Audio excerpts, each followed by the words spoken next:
Hey everybody, welcome back to the channel. And today we're going to be going over the current polling of each state and each individual state of the 2024 election map. We're going to start off with, or first let's talk about what just happened, the assassination on Trump. I never would have even imagined that something that severe could took place. That's just incredible that somebody can go out there, no matter what opponent it is, Democrat, Republican, Independent, whatever, that somebody can just go out there and try to take somebody's life like that. One person died. Trump got shot in the ear. I saw that it was like so close. It was like 1/4 of an inch away from hitting his head. Like he would have severely got, or he would have been dead. He would have been killed, and we would have been having a whole nother discussion right now. But after that, I definitely think there's a lot of support in America about to come for Trump. And we're going to be going over every individual state, or not individual, but the swing states that I see that are in the 2024 election map. And we're going to start off with Trump's safe states. As you can see, these are going to be all Trump safe states after that assassination. I think, he already had huge leads in Texas and Florida and Iowa and Ohio, and especially after that, I see those leads growing even bigger, possibly over 10 points. I think those are going to be safe states. And for Biden, no matter what happens to Trump, no matter what happens to Biden, I just still think these are going to be Biden safe states right here.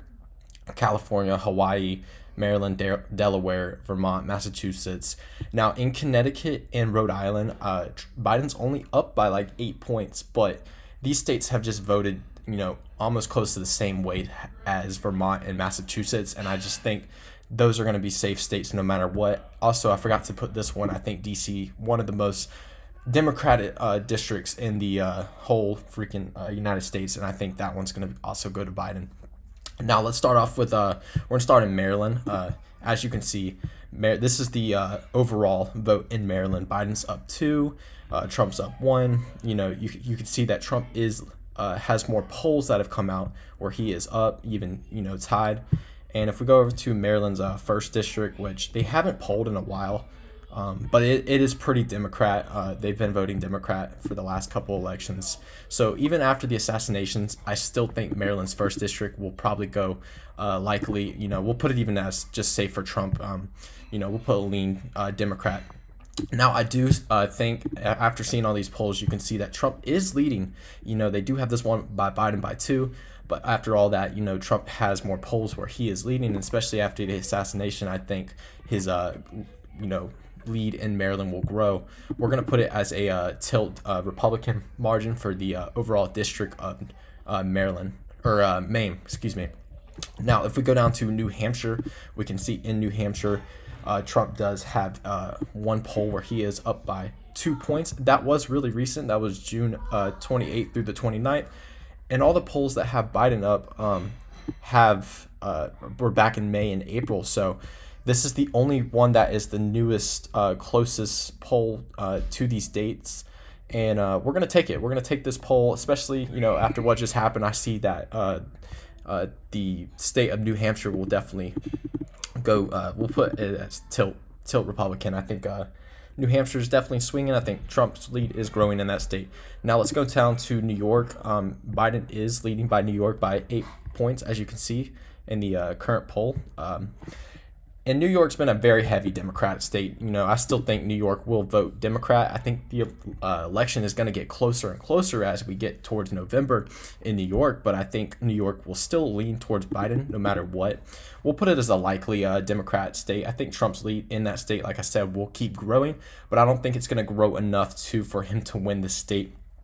That would be crazy if he pulled off New York. That would be like insane. But if we go down to Pennsylvania, we can see again Pennsylvania's, I don't even think it's going to be a swing state this year, honestly. If it's it might even go safe for Trump, if not likely, because as you can see, Trump has been leading in the state of Pennsylvania for quite some time now. And after what just happened with the attempted assassination happening in Pennsylvania, I think possibly, the state of Pennsylvania is going to be one of the swing states that grows the most And I just see Trump's lead even getting so much bigger in the state of Pennsylvania. I'm not going to put it as a safe uh, Trump victory, but we'll put it as a lean for Republicans because again, I just see that state growing so much. Now let's go before we go to North Carolina and New Jersey. Let's go to New Jersey. You can see that Trump does have a poll where he's up one, and I possibly think with this poll being the closest and the latest ones being April, I'm gonna take this one over everything because it is the last poll where it is the closest to this date. So Trump is leading by one. I think again, after everything that happened, we'll just be safe and we'll put New Jersey as a tilt, a Republican lead based off that poll and based off what happened. Now let's go down to the state of Virginia. Virginia is very interesting.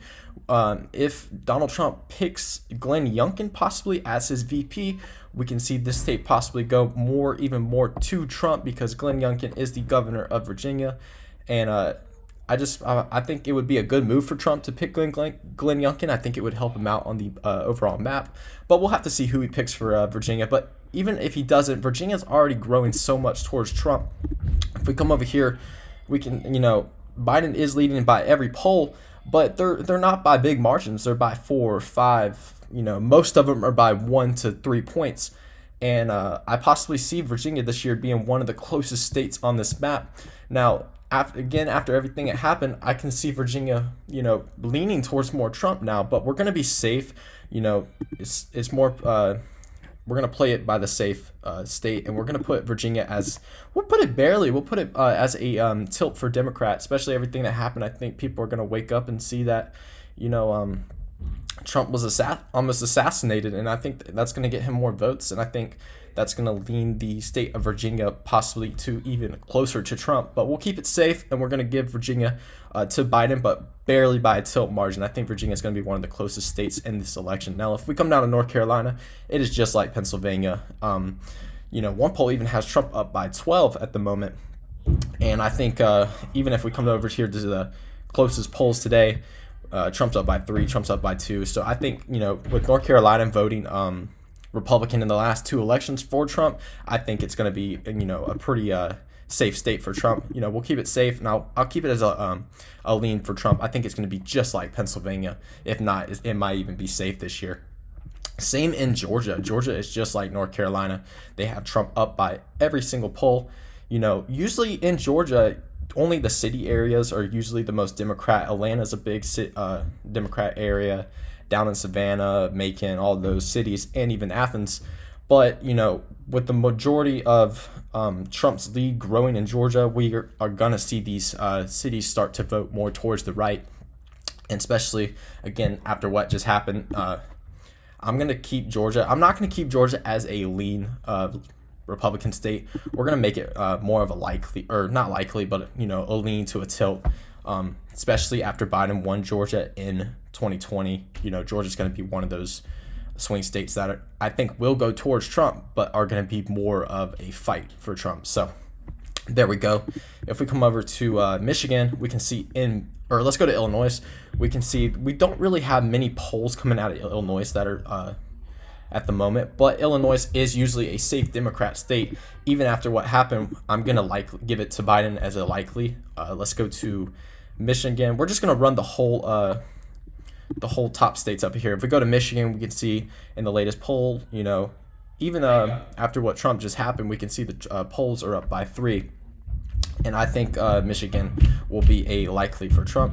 If we come over to Wisconsin, we can see Trump is leading in most of the polls except for a few Biden polls. So I think this one's going to be likely. And I even think Minnesota is just like Virginia. Minnesota is usually a Democrat state. They've been voting Democrat since like the 1980s, I think. But I think, Minnesota possibly might swing Republican this year.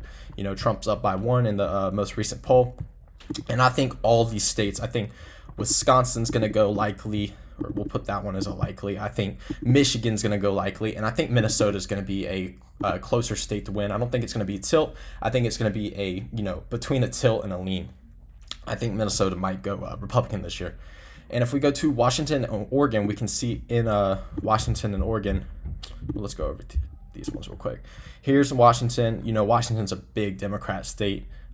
Even after everything that happened, I still think they're going to vote for Biden no matter what. But I think it will be closer this year. And same in Oregon. I think Oregon's going to be a little bit more closer than Washington is.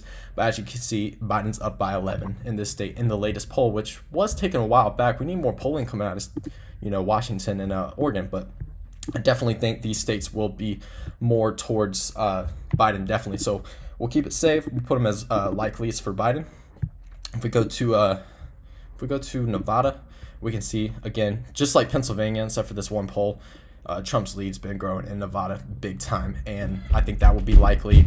If we go to Arizona, again, Arizona's going to be it's another big swing state, but I think Trump's got it, honestly, as you can see. And if we go to, let's go ahead and do those. I think Trump's going to get the state of Nevada, and I think he's going to get the state of Arizona. Now, these states right here are probably, just like Virginia, going to be your closest swing state, especially New Mexico.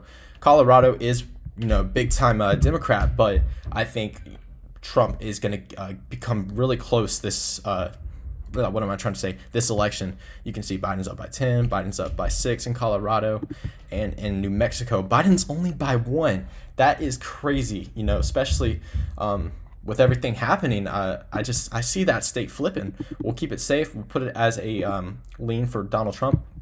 And we'll give this one to Biden just because Colorado is becoming an extremely blue state. But I think it will be close this year. I think possibly, we'll keep it safe. I think likely for Biden will be what it is. But here you go. Post-assassination attempt on Donald Trump. I think this will inspire many Americans to go out and vote for him. I think this will grow his lead. We'll keep the state for Biden too. We'll give that to Biden as a likely to, because Nebraska's 2nd district's usually we'll get as a tilt. Usually a Democrat area, but Donald Trump did win it back in 2016, but Biden won it big time in 2020. So we'll give that to Biden just in case. But yeah, here you go. Here's your post assassination attempt on Donald Trump, the 2024 election map. We'll see y'all on the next one. Thank you for watching, and I'll keep you updated.